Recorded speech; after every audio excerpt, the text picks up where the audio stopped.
Hi friends, welcome to our channel. இன்னைக்கு வீடியோல நம்ம என்ன பார்த்துட்டு இருக்கோம்னா சாம்பார் எப்படி செய்யறாங்கறத பார்க்கலாம். அதுக்கு முன்னாடி இந்த வீடியோவுக்கு மறக்காம லைக் பண்ணிடுங்க फ्रेंड्स. சாம்பார்னாலே எல்லாருக்கும் பிடிக்கும். ஃபர்ஸ்ட் குக்கர்ல நல்லா ஒரு 5 விசில் 6 விசில் வந்து தண்ணி கொஞ்சம் அதிகமாக வச்சு பருப்பு நல்லா வேக வச்சு வச்சுக்கோங்க. ஒரு எலுமிச்சம்பழம் அளவுக்கு வந்து புளியை வந்து ஊற வச்சுக்கோங்க. சின்ன வெங்காயம் ஒரு 10 வெங்காயங்க, 2 தக்காளிங்க, சின்ன தக்காளி, கொஞ்சம் எண்ணெய் ஊற்றி நல்லா வதக்கிக்கோங்க. நான் இன்றைக்கி வந்து சாம்பாருக்கு வந்து ஒரு முருங்கைக்காய், ஒரு 4 கத்திரிக்காய் தாங்க எடுத்திருக்கேன்.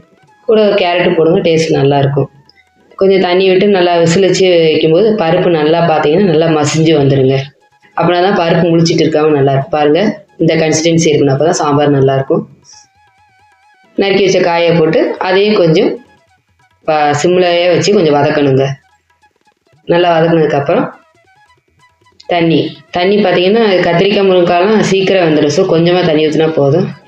எப்பவும் போல் மஞ்சள்தூள், காரத்துக்கு தந்தாப்பில் மிளகாய் பொடி நான் வந்து 2 ஸ்பூன் எடுத்திருக்கேன், மல்லித்தூள் 1 ஸ்பூன், அப்புறம் கட்டி பெருங்காயம் 1 துண்டு, அப்புறம் உப்பு, தேவையான அளவு உப்பு, இதெல்லாம் போட்டு நல்லா கலந்து விட்டுக்கோங்க.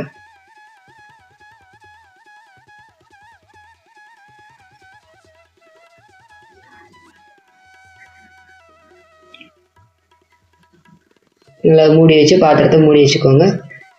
பாருங்கள், நல்லா கொதி வந்துருச்சு பாருங்கள். கத்திரிக்காய் முருங்கைக்காய் ஏற்கனவே சீக்கிரம் வெந்துருன்னு சொன்னேன். இப்போ பாருங்கள், நல்லா கத்திரிக்காய் முருங்கைக்காய் பாருங்கள் நல்லா வெந்து வந்திருக்கு, ஈஸியாக வந்துருச்சு. அவ்வளோதாங்க. இப்போ நம்ம ஊற வச்ச புளியை வந்து நல்லா கரைச்சி விட்டுக்கணுங்க. நல்லா கரைச்சி விட்டுட்டு இந்த வடிகட்டி வச்சு நீங்கள் ஃபில்ட்ரு பண்ணிட்டீங்கன்னா உங்களுக்கு அந்த கசடெல்லாம் மேலே தங்கிடும். அப்புறம் நல்லா மிக்ஸ் பண்ணி விட்டுட்டு ஒரு புளி வந்து பார்த்திங்கன்னா ஒரு கொதி வந்ததுக்கப்புறம் நம்ம வேக வச்ச பருப்பை வந்து ஆட் பண்ணிக்கணும். ஆட் பண்ணி நல்லா கலந்து விட்டுக்கோங்க. பாருங்கள், கலந்துட்டு ஒரு 5 நிமிஷம் மூடி வச்சு நல்லா கொதி வந்துடுச்சு. அவ்வளோதாங்க, ரெடி ஆயிடுச்சு. பருப்பு ஊற்றி ரொம்ப நேரம் கொதிக்கலாம் வைக்க வேண்டாங்க, ஒரு 5 மினிட்ஸ் போதும். இந்த ஸ்டேஜில் பார்த்தீங்கன்னா உப்பு வரப்புலாம் கரெக்டாக இருக்க பாருங்கள். கரெக்டாக இருக்குது. உப்பு மட்டும் தான் கொஞ்சம் கம்மியாக இருந்த மாதிரி இருந்துச்சு, கொஞ்சம் சேர்த்துக்கிட்டேன். எப்போவுமே கம்மியாக உப்பு சேருங்க, அப்புறம் தேவைப்பட்டால் சேர்த்துக்கலாம். அவ்வளோதாங்க. லாஸ்ட்டாக மல்லி இலை தூவி இறக்கிற வேண்டியதாங்க.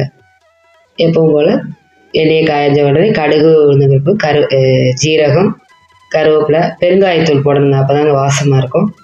போட்டு தாளிச்சிட்டு நல்லா பொரிஞ்சு வந்தோடனே இந்த சாம்பார் அதில் ஊற்றி கலந்து விட்டுற வேண்டியதாங்க. அவ்வளோதாங்க, சுவையான சாம்பார் ரெடி.